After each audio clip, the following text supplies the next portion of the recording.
Hello and welcome back. I am Vandan and we are learning computer of class 6. This is EduRise series by Amit Publishing House and here is a book Codecraft Creative Learning of Computers. Let's move on to chapter number 9, Introduction to Python. So in this chapter we are going to learn about Python. So let's move on to the core concepts. So on completion of this chapter you will be able to know about the features of Python, क्या क्या features हैं इसके, you will know about language translator, getting started with Python, variables in Python, working in script mode and data types. So these all things we are going to cover in this chapter. Let's move on to the warm-up exercise. So here you have to find out the names of any 10 programming languages used nowadays. आज के time में कौन कौन से 10 programming languages use किए जाते हैं that you have to tell. So C++, Java. So these are a few programming languages. You can write down some yourself. So Python is a popular high level programming language. ये एक high level programming language है and it is a powerful language used for general purpose programming. ये एक powerful language है जो कि general purpose programming के लिए use किया जाता है. Python was developed by Guido van Rossum. Guido van Rossum ने इसे develop किया था and he started applying Python in 1989. 1989 में इन्होंने क्या किया था, इसे जो है अप्लाई करना शुरू किया था. Python is extensively used to develop. Python को किस लिए यूज किया जाता है? डेवलप करने के लिए games, graphical user interface programs, websites या फिर web applications. Let's move on to the features of Python. So following are the features of Python. पहला है easy to code. यहाँ पे जो कोडिंग है काफ़ी ज़्यादा आसान है. And it is very easy to write programs in Python as compared to other high level programming languages. अगर दूसरे high level programming languages से compare करें तो Python में programming करना काफ़ी ज़्यादा आसान है. It is because the language used to write Python codes is similar to English language. क्योंकि यहाँ पे जो भी language use की जाती है Python के codes को लिखने के लिए वो English language से मिलते जुलते हैं. नेक्स्ट पॉइंट है ओपन सोर्स लैंग्वेज. पाइथन एक ओपन सोर्स लैंग्वेज है, ये फ्री है and open source programming language है. And open source language is one which can easily improve and distributed by anyone. So ये जो लैंग्वेज है किसी के द्वारा बहुत आसानी से इम्प्रूव किया जा सकता है और डिस्ट्रीब्यूट किया जाता है. You can download Python free of cost and use it on any operating system. हम Python को डाउनलोड कर सकते हैं फ्री ऑफ कॉस्ट और किसी भी ऑपरेटिंग सिस्टम पे से बहुत आसानी से यूज़ कर सकते हैं, जैसे कि विंडोज़ हो गया, मैक हो गया या फिर लिनक्स हो गया. नेक्स्ट आता है ऑब्जेक्ट ओरिएंटेड.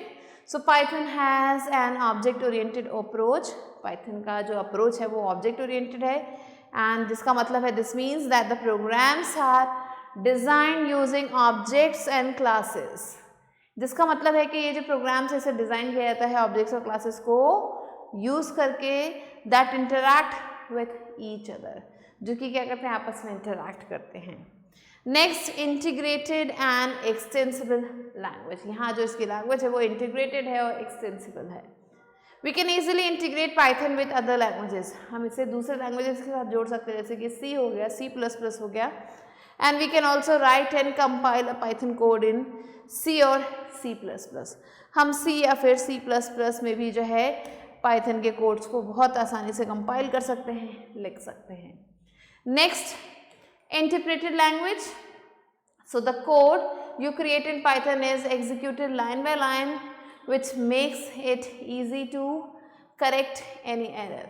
सो जो भी कोड हम यहाँ पे लिखते हैं पाइथन में उसे बहुत ही आसानी से एग्जीक्यूट किया जा सकता है क्योंकि ये लाइन बाय लाइन चलता है और हम कोड्स को बहुत आसानी से करेक्ट कर सकते हैं.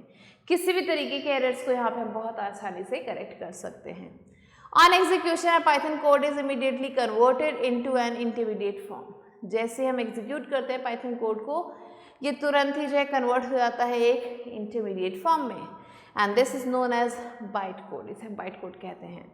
The byte code makes it easier to execute और run the code in future. ये जो बाइट कोड है ये क्या करता है, एग्जीक्यूट करने में या फिर रन करने में कोड को काफ़ी ज़्यादा आसानी प्रोवाइड करता है। Next, dynamically typed language. ये जो लैंग्वेज है बहुत ही डायनेमिकली इसे टाइप किया जा सकता है। Python is a dynamically typed language and this means that you do not need to declare the type of variable in advance. हमें यहाँ पे जो भी टाइप ऑफ वेरिएबल है वो पहले से बताने की जरूरत नहीं है उसके बारे में। For example, if you right a is equal to 15, you do not need to specify the variable a as an integer or string. So यहाँ पे हमने एग्जाम्पल लिया है कि मान लेते हैं कि हम a is equal to 15 लेते हैं, लेकिन यहाँ पे हमें क्या करना होगा, हमें a को जो है स्पेसिफाई करने की जरूरत नहीं है वेरिएबल के रूप में या फिर इंटीजर या फिर स्ट्रिंग के रूप में। So after learning all of these things, let's move on to installing Python. कैसे हम इसे इंस्टॉल कर सकते हैं? So Python can be easily installed on a computer by following the given steps. ये जो steps दिए हैं इनकी मदद से आप easily Python को डाउनलोड कर सकते हैं अपने कंप्यूटर पे। So सबसे पहले हमें क्या करना है, डाउनलोड करना है Python को, और उसके लिए हमें जाना होगा www.python.org/downloads पे और क्लिक करना होगा डाउनलोड पाइथन बटन पे, जो कि आपको डाउनलोड्स में मिलेगा, download the latest version of Windows, यहाँ पे मिलेगा आपको। And you will get an .exe file, यहाँ पे हमें .exe फाइल मिलेगी। अब हमें क्या करना है, डबल क्लिक कर देना है उस exe फाइल पे एंड उस पर क्लिक करते ही क्या होगा, प्रोग्राम रन होने लगेगा। फिर हमें उसे इंस्टॉल नाउ पे क्लिक कर देना है। डायलॉग बॉक्स में हमें इंस्टॉल नाउ मिलेगा एंड इसके बाद क्या होगा, जो इंस्टॉलेशन है वो स्टार्ट हो जाएगा। Keep following the instructions to install Python. अब पाइथन जो भी आपको इंस्ट्रक्शंस दे रहा है उनको फॉलो करते जाइए और आपका जो प्रोग्राम है वो डाउनलोड भी हो जाएगा, इंस्टॉल भी हो जाएगा। Next, getting started with Python. अब डाउनलोड तो कर लिया है, चलिए आगे देखते हैं क्या क्या चीज़ें हम यहाँ पे सीख सकते हैं। So after installing Python you can start with any of the following 2 modes. Python को डाउनलोड तो कर लिया, लेकिन हम यहाँ पे 2 मोड्स दिए हैं, उनमें से कोई भी मोड यहाँ पे चूज़ कर सकते हैं और उसको यूज़ कर सकते हैं। पहला आता है इंटरैक्टिव मोड, दूसरा आता है script mode. So the interactive mode is the default mode. ये डिफ़ॉल्ट मोड है, जैसे जब भी आप पाइथन खोलेंगे आपको इंटरैक्टिव मोड मिलेगा। To launch the interactive mode, click on start, scroll down to Python 3.10.6, then idle screen मिलेगी आपको पाइथन की। ऐसे हमें आगे बढ़ना है, जो idle screen है वो आपके सामने आ जाएगी। Now let's learn about the components of idle Python। क्या क्या components हैं इसके। So just like any other application window, किसी और application window की तरह ये जो idle Python screen है इसमें बहुत सारे आपको components मिलेंगे। मेन्यू बार मिलेगा, कमांड प्रॉम्प्ट मिलेगा, टाइटल बार मिलेगा, स्टेटस बार मिलेगा। Let's move on to title bar. So this is the area that displays the name of the application. ये वो एरिया है जो एप्लीकेशन के नेम को डिस्प्ले करता है, यहाँ पे आप देख सकते हैं। And the document, and it also contains command buttons. यहाँ पे आपको कमांड बटन्स मिलेंगे जैसे कि minimise, maximise, restore and close. ये रहे आपके buttons. Next, let's move on to menu bar. So the menu bar consists of various menus with different options. यहाँ पे menus मिलेंगे अलग अलग options के साथ। And the menus of the Python window, जो menus हैं इस Python window के वो हैं file, edit, shell debug, options, windows and help। तो ये कुछ options हैं जो यहाँ पे आपको मिलेंगे। Let's learn about them। तो पहला आता है the file menu। So this menu is used to work with the options related to the currently used file। ये जो मेन्यू है ये यूज़ किया जाता है वर्क करने के लिए ऑप्शंस जो भी दिए गए हैं उस currently used फाइल के साथ।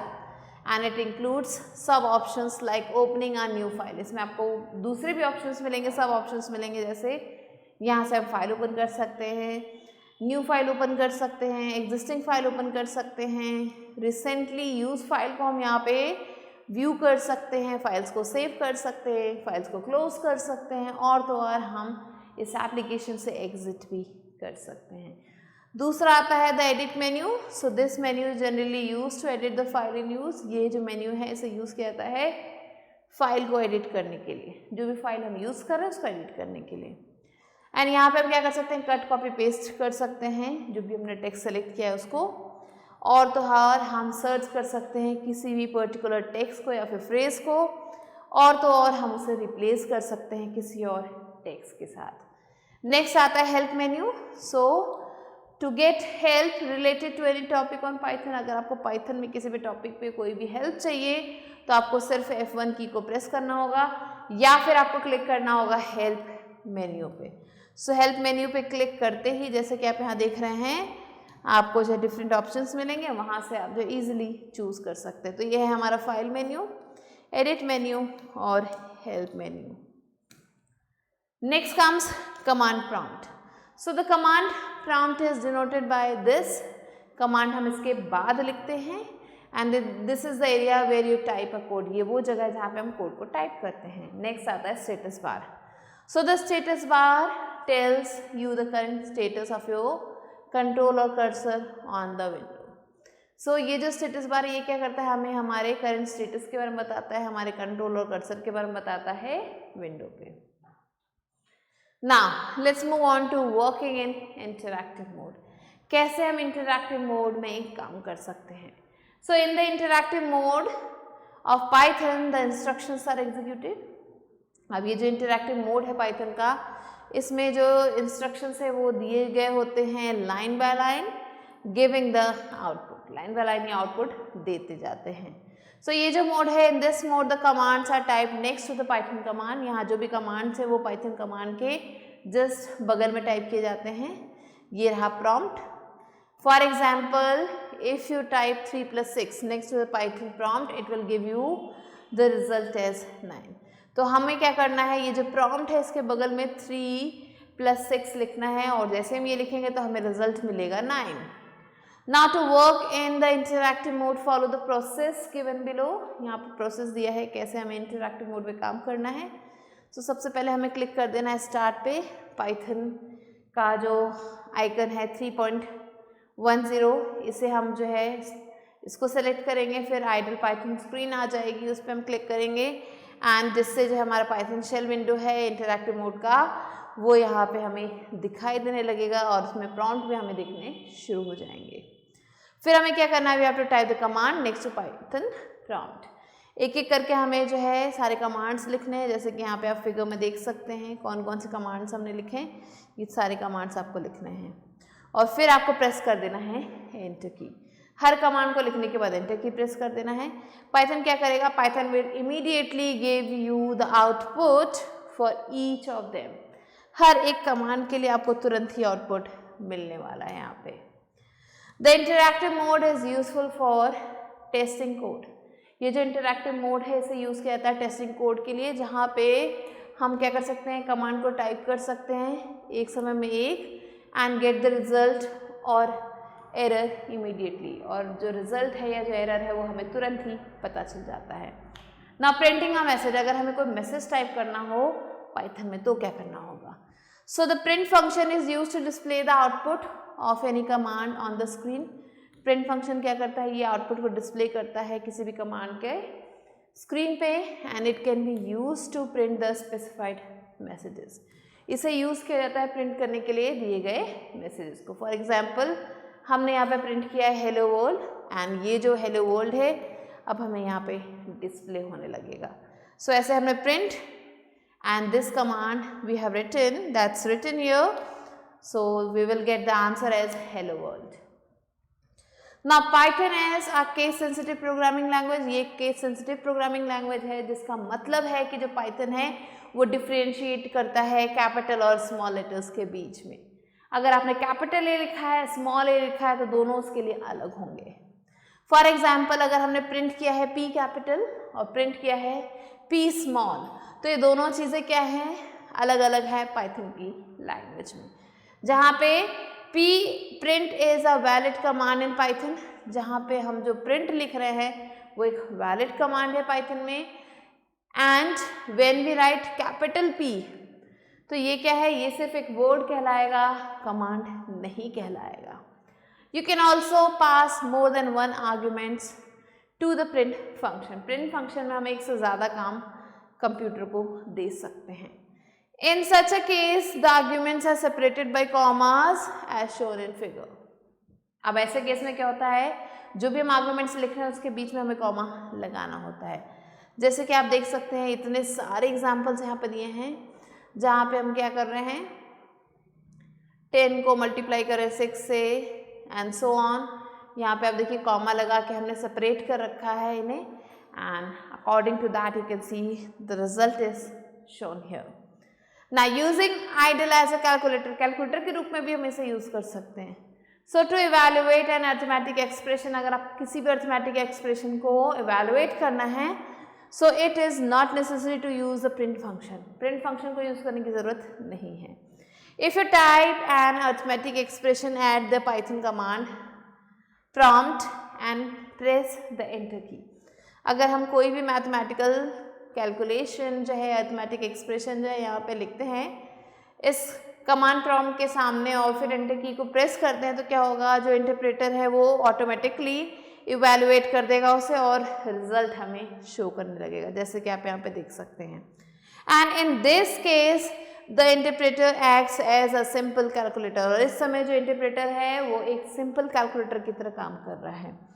The expressions are evaluated using operators, जो भी यहाँ पे एक्सप्रेशंस है उन्हें ऑपरेटर्स की मदद से जो इवैल्यूएट किया जाता है, जैसे कि प्लस, माइनस, मल्टीप्लाई, डिवाइड, ये कुछ ऑपरेटर्स हैं. The basic BODMAS rules are followed for performing calculations, और यहाँ पे भी कैलकुलेशंस को परफॉर्म करने के लिए BODMAS फॉलो किया है. Now let's learn about the variables in Python. So if you need to store some food for future use, what do you require? अगर आपको खाने को फ्यूचर के लिए रखना है तो आपको क्या चाहिए होगा? You will need a container to store the food. आपको कंटेनर चाहिए होगा उस फूड को रखने के लिए. उसी तरीके से when you are working with the values in Python, जैसे ही आप जो है Python के वैल्यूज के साथ काम कर रहे हो, so you will require some storage location to hold the values for later use. हमें जो स्टोरेज लोकेशन की जरूरत होगी जो कि वैल्यूज को स्टोर कर सकता है बाद के लिए. And name storage locations in the computer memory which are used to store data are called variables, और ये जो लोकेशन है इन्हें ही हम वेरिएबल्स कहते हैं यहाँ पे. और variable can store only one data value at a time, एक समय में सिर्फ एक ही डेटा वैल्यू को ये स्टोर कर सकता है. And when a new value is stored in a variable, जैसे ही एक नई वैल्यू जो है स्टोर की जाती है वेरिएबल में, इट्स प्रीवियस वैल्यू गेट्स ओवररिटन, उसकी जो पुरानी वैल्यू है वो गायब हो जाती है. Now assigning values two variables, कैसे हम वैल्यूज को असाइन कर सकते हैं वेरिएबल्स को. सो आप देख सकते हैं the values are assigned to variables using the assignment operator. ये जो असाइनमेंट ऑपरेटर इसकी मदद से हम वैल्यूज दे सकते हैं. For example the statement x is equal to 25 assigns the value 25 to the variable x. So ये जो एग्जाम्पल दिया है x is equal to 25, इसमें 25 जो है वैल्यू है x की जो कि एक वेरिएबल है. Now let's observe the following codes to understand the use of assignment operators. तो चलिए ये जो कोड्स दिए हैं इन्हें हम देखते हैं कैसे हम इनकी मदद से जो है अंडरस्टैंड कर सकते हैं यूज असाइनमेंट ऑपरेटर्स का. सो वहाँ पे आप देख सकते हैं नेम्स दिए हैं और यहाँ पे डिस्क्रिप्शन दिया है. पहला है a इज इक्वल टू 10, जहाँ पे 10 जो है वैल्यू असाइन की गई है a को. b इज इक्वल टू 20, जो कि यहाँ पे जो 20 वैल्यू है वो असाइन की गई है b को. अब c एक नया जो है यहाँ पे वेरिएबल आ गया जिसको जो वैल्यू असाइन की गई है वो है a plus b. So the numbers are added and the value is assign to the variable c. दोनों नंबर्स जो a और b के जो नंबर्स हैं उन्हें ऐड किया गया है यहाँ पे, और 30 जो है वैल्यू जो है c को असाइन कर दी गई है. Similarly a is equal to c minus 10. अब c तो हमारा 30 था, उसमें से हमने 10 माइनस कर दिया, so the answer is 20 which is assign to a and not 10. सो पहले हमने 10 वैल्यू दी थी लेकिन अब वो हट चुकी है, उसकी जगह अब जो है a की वैल्यू क्या हो गई है 20 हो गई है. Now rules to write the variables name. So variable name लिखने के लिए कौन कौन से rules हमें follow करने हैं, this we will learn now. So there are certain rules in Python that have to be followed to form valid variable names. कुछ rules हैं जिन्हें हमें फॉलो करना होता है एक वैलिड वेरिएबल नेम को फॉर्म करने के लिए। The rules for valid identifier variable names are, ये जो रूल्स हैं वो क्या हैं? पहला है a variable name must start with an alphabet, जो वेरिएबल नेम है वो अल्फाबेट से शुरू होना चाहिए, कैपिटल या फिर स्मॉल या फिर अंडरस्कोर।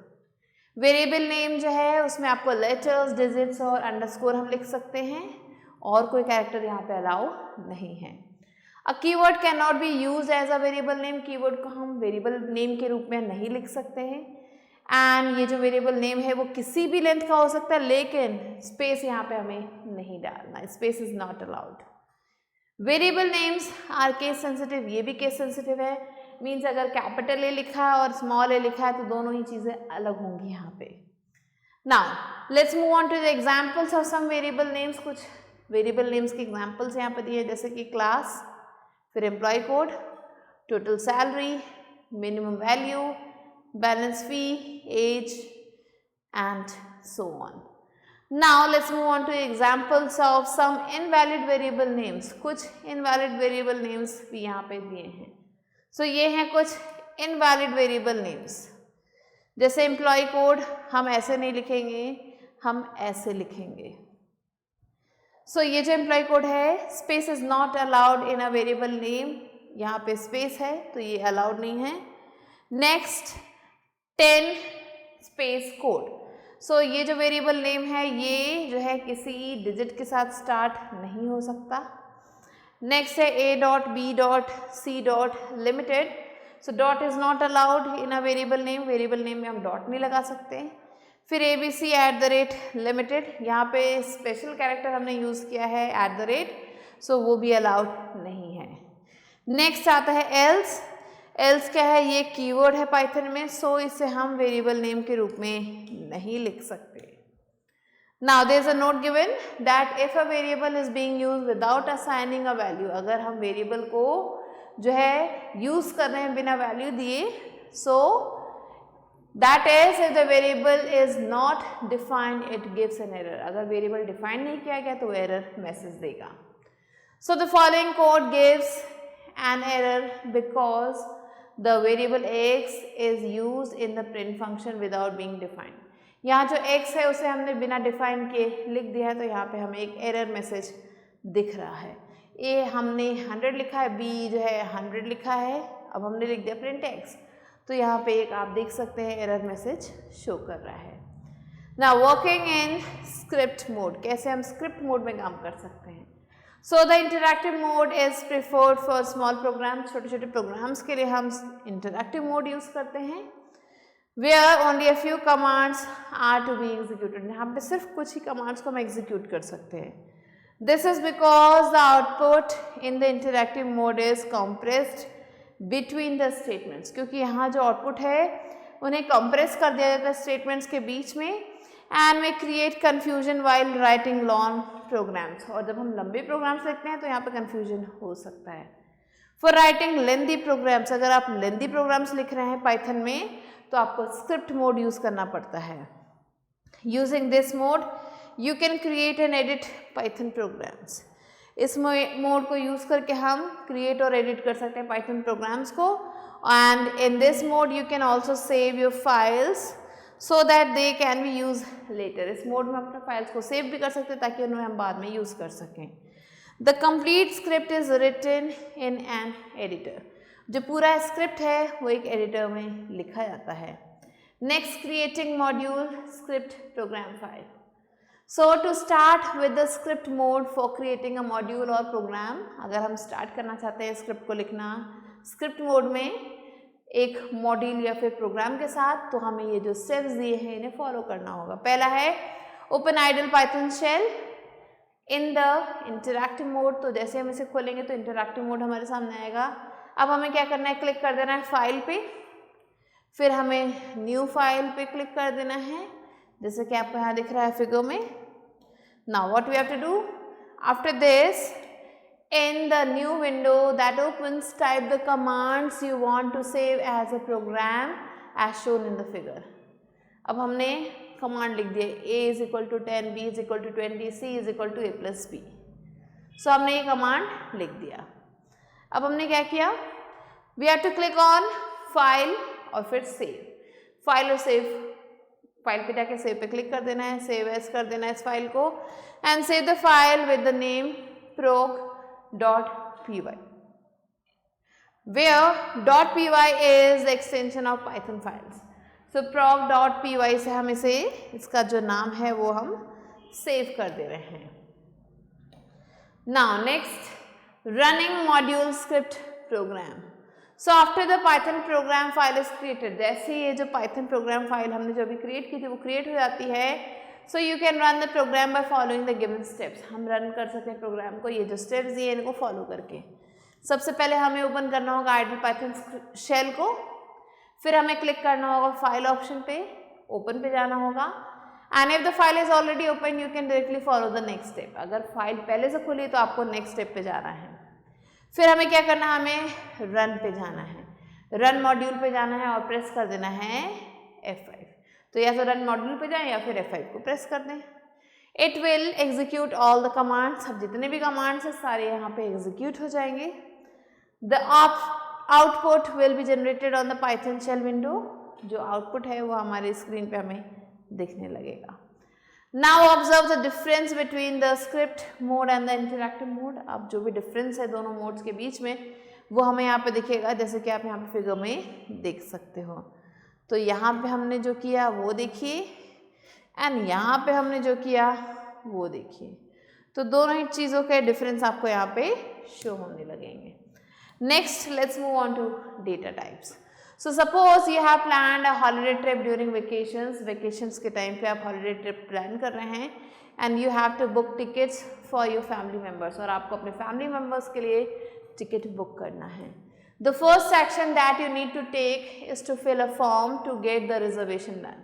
तो सबसे पहले हम क्या करेंगे, फॉर्म को फिल करेंगे ताकि रिजर्वेशन हो सके, जहाँ पे आपको डिटेल्स चाहिए होंगी अपने फैमिली मेम्बर्स की, जैसे कि ट्रेन नंबर आपको पता होना चाहिए, डेट ऑफ जर्नी पता होनी चाहिए, नेम, एज और भी बहुत सारी चीज़ें यहाँ पे पता होनी चाहिए।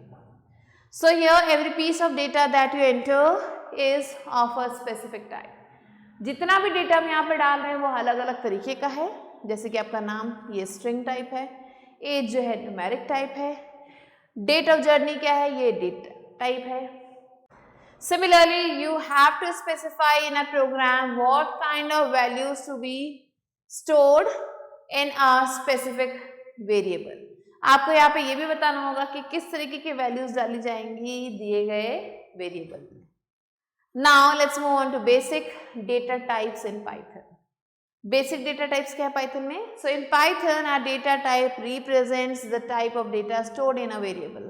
Python में जो डेटा टाइप है वो रिप्रेजेंट करता है किस तरीके का डेटा स्टोर किया जाएगा वेरिएबल में। And the data stored in memory can be of many types. जो भी डेटा यहाँ पे स्टोर किया जा रहा है वो बहुत सारे अलग अलग तरीकों का हो सकता है।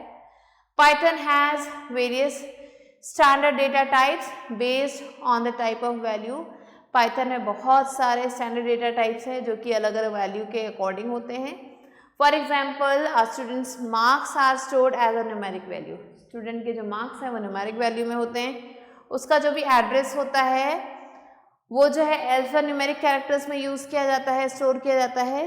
The basic data types use in Python are mention here. ये कुछ डेटा टाइप्स यहाँ पे दिए गए हैं जो पाइथन में यूज़ किया जाता है, जैसे INT इंटीजर्स के लिए होता है, ये रिप्रेजेंट करता है integral numbers without any fractional part. बिना फ्रैक्शन के जो नंबर्स होते हैं उन्हें हम कहते हैं। And there are 3 types of integers in Python. Python में 3 तरीके के integers होते हैं।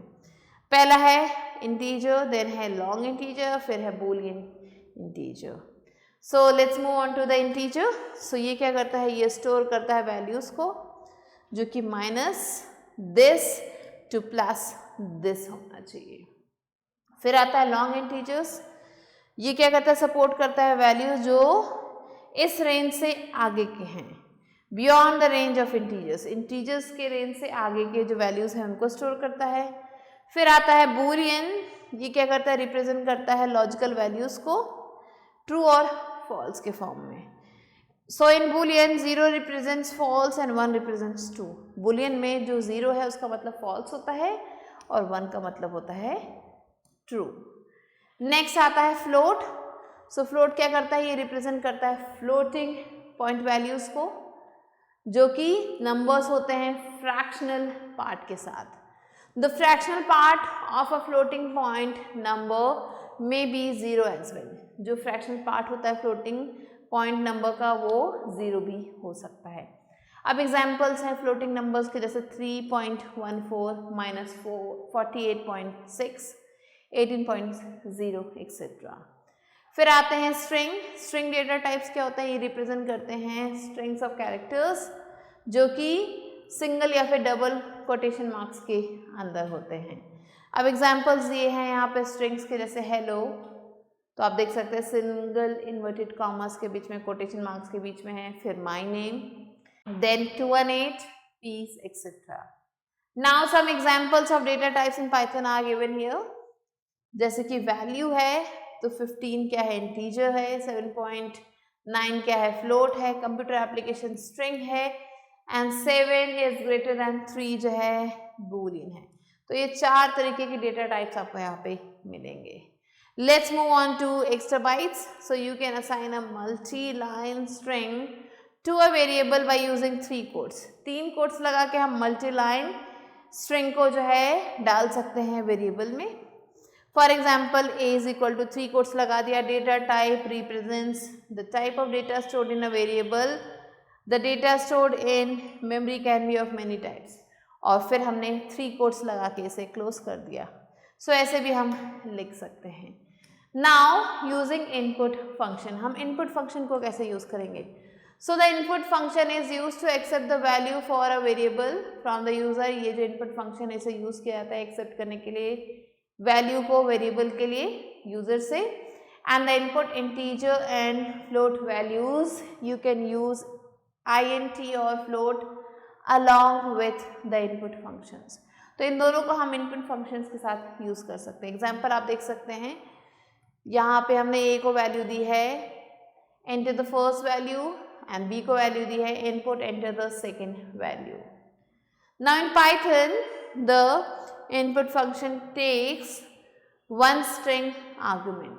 अब पाइथन में क्या होता है, जो इनपुट फंक्शन है ये वन स्ट्रिंग आर्गुमेंट लेता है, जिसका मतलब है that whatever value is being entered by the user, जो भी वैल्यू जो है यूजर के द्वारा डाली जाती है, it will be taken as a string argument, उसे जो है string argument के रूप में लिया जाएगा। Next let's move on to example 2. Again we can see a की वैल्यू हमने डाली है input, enter the first value जहाँ पे हमने 200 दी है वैल्यू। नेक्स्ट b है input, enter the first value जहाँ पे हमने वैल्यू दी है 300। नाउ हम क्या कर रहे हैं, c को वैल्यू दे रहे हैं a प्लस b, तो हम यहाँ पे देख सकते हैं प्रिंट c लिखा है, तो आप देख सकते हैं आंसर लिखा है 200 300। So observe in the above program when you add the two numbers you do not get the sum. जब हम इन दोनों नंबर्स को यहाँ पे डाल रहे हैं तो क्या हो रहा है, हमें यहाँ पे सम नहीं मिल रहा है, 200 300 लिखा हुआ मिल रहा है। Rather the numbers are joined together and are printed as a string, और दोनों ही नंबर्स को एक साथ लिखा गया है ज्वाइन करके, जो कि स्ट्रिंग की तरह दिख रहे हैं।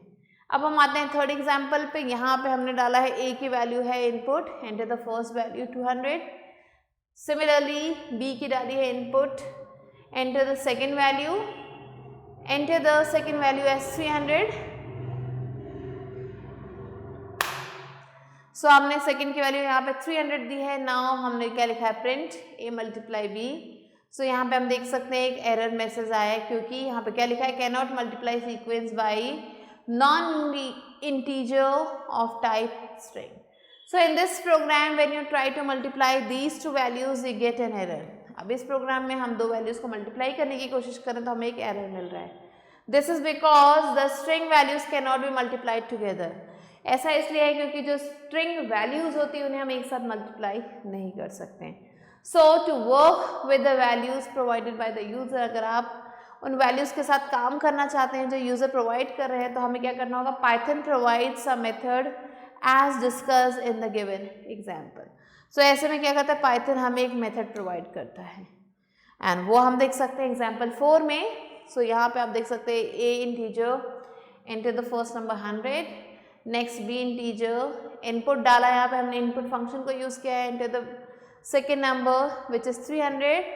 Now print the sum of both A and B, and यहाँ पे आप देख सकते हैं सम हमें 400 मिला है. So observe when you use integer function the values are converted to integers and are added. अब जब हम इस फंक्शन को यूज़ कर रहे हैं तो क्या हो रहा है, जो वैल्यूज़ है वो इंटीजर में कन्वर्ट हो जा रहे हैं और फिर वो ऐड होकर हमें आंसर मिल जा रहा है. So here are some more programs with integer inputs. तो यहाँ पे कुछ और प्रोग्राम्स हैं जहाँ पे इंटीजर इनपुट्स को यूज़ किया गया है. सो अब देखिए इनपुट इंटीजर यहाँ पे यूज़ है and this is the result. Similarly यहाँ पे हमने इनपुट इंटीजर यूज़ किया है and this is the result that you are going to get. So you have to write down these programs and see the desired results. Now let's move on to try it out. So write a program in Python to find the perimeter of rectangle and square in the space given below. तो यहाँ पे जो space है यहाँ पे आपको perimeter निकालना है rectangle की और square की. So I have written the perimeter of square here. Similarly you have to write down the perimeter of, so here side is equal to float, bracket open, input bracket open, then quotation open, enter the side length of square, quotation close, bracket close, again bracket close. Next perimeter is equal to 4 multiply side. Now you have to print bracket open, quotation open, the perimeter of the square is colon, quotation close, comma, perimeter, bracket close. So this is the program for finding out the perimeter of square. Similarly, find out the perimeter of rectangle yourself. Now let's learn about using print function. So the print function is use to print a message और value. Print function को use करते हैं message या फिर value को find out करने के लिए.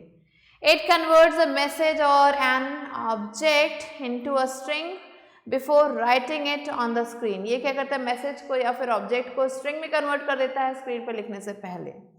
It can have multiple parameters. इसके बहुत सारे पैरामीटर्स होते हैं. ये क्या करता है, सपोर्ट करता है मल्टीपल एस्केप सीक्वेंसेस को.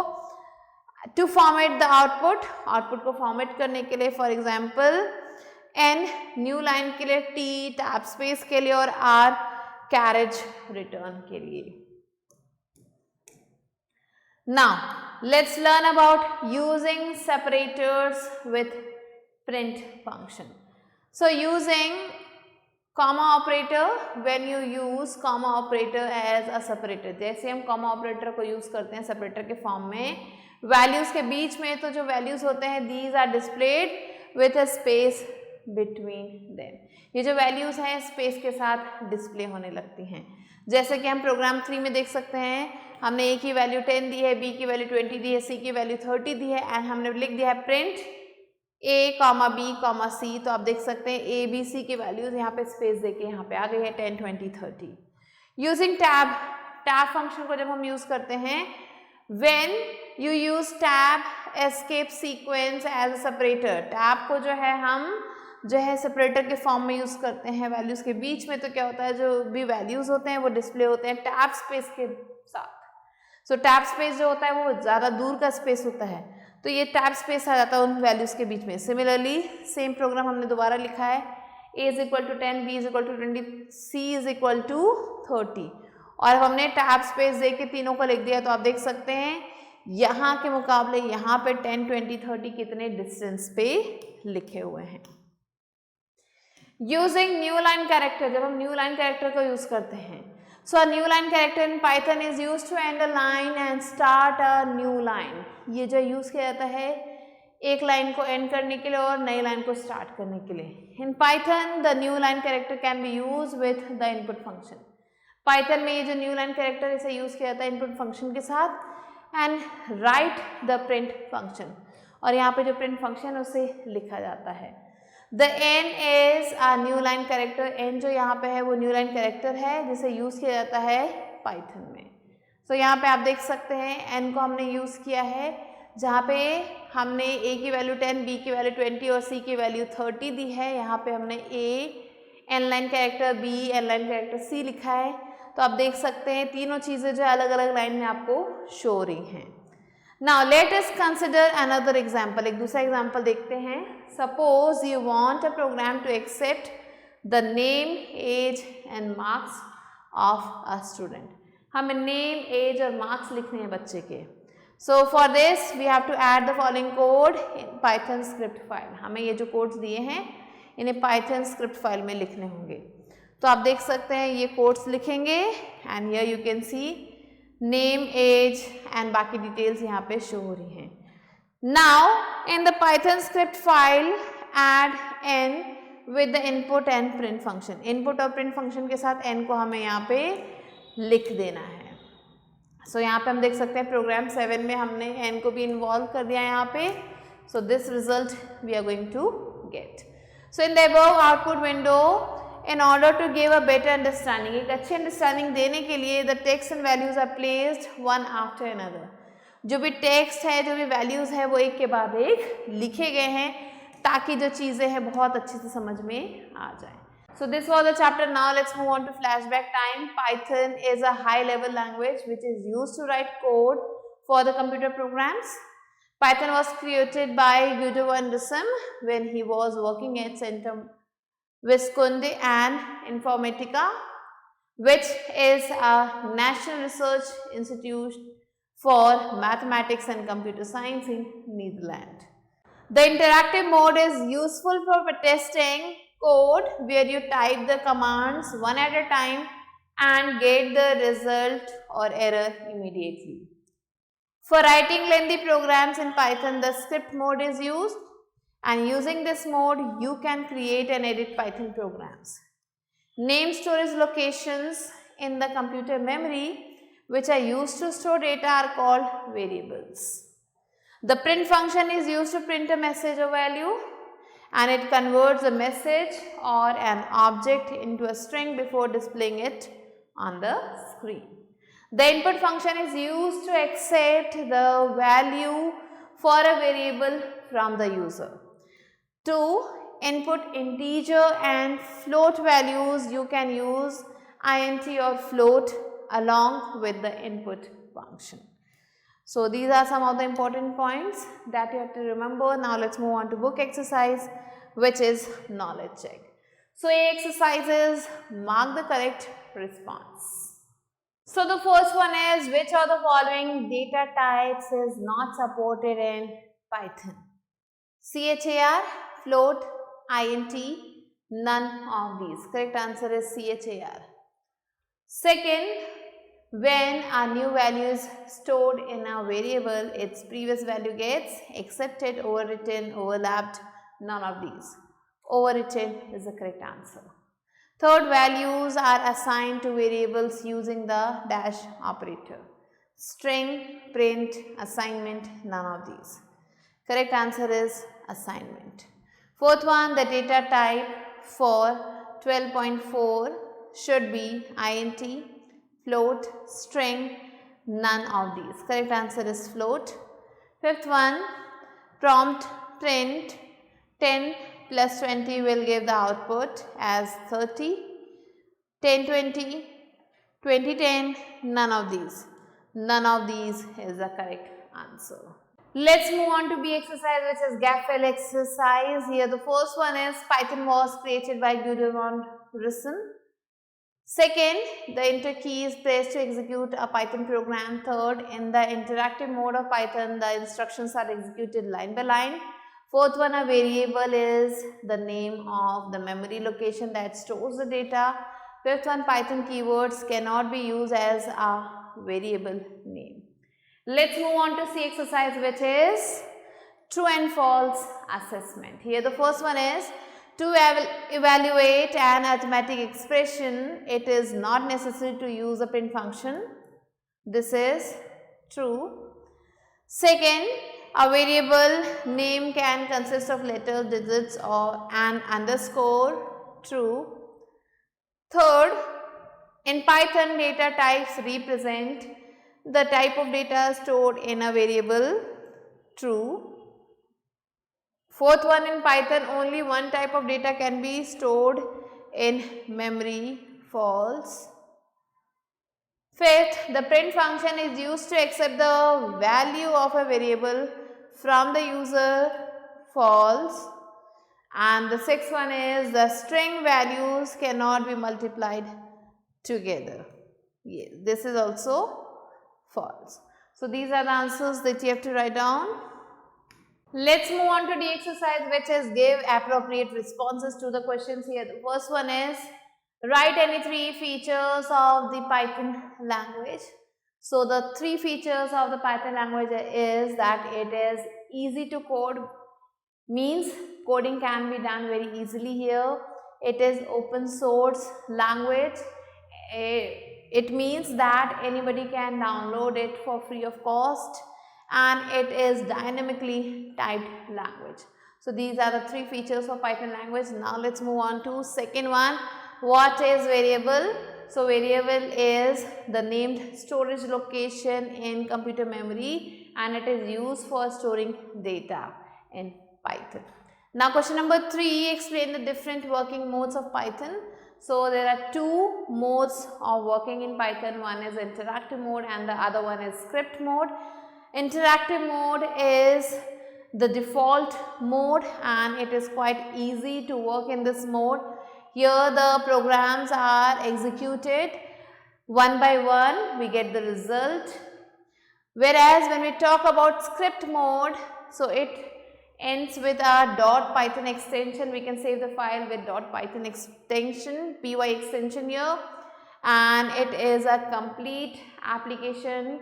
Complex codes can be written here, the long programs can be written here as compared to interactive mode. Now question number 4 is what are data types? Explain any two data types in Python.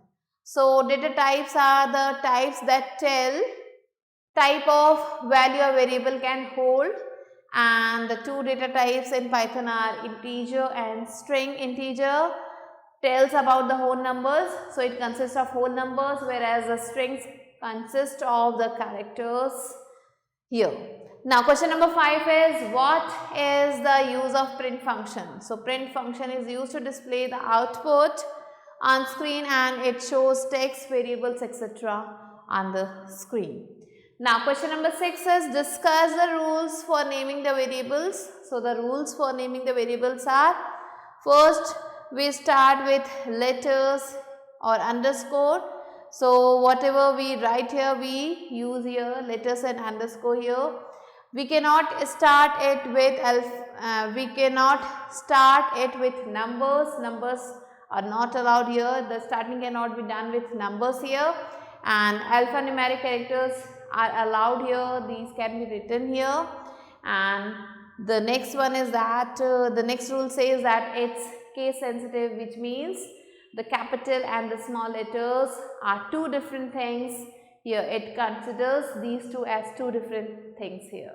So these are the answers that you have to write down. You can include some of your points.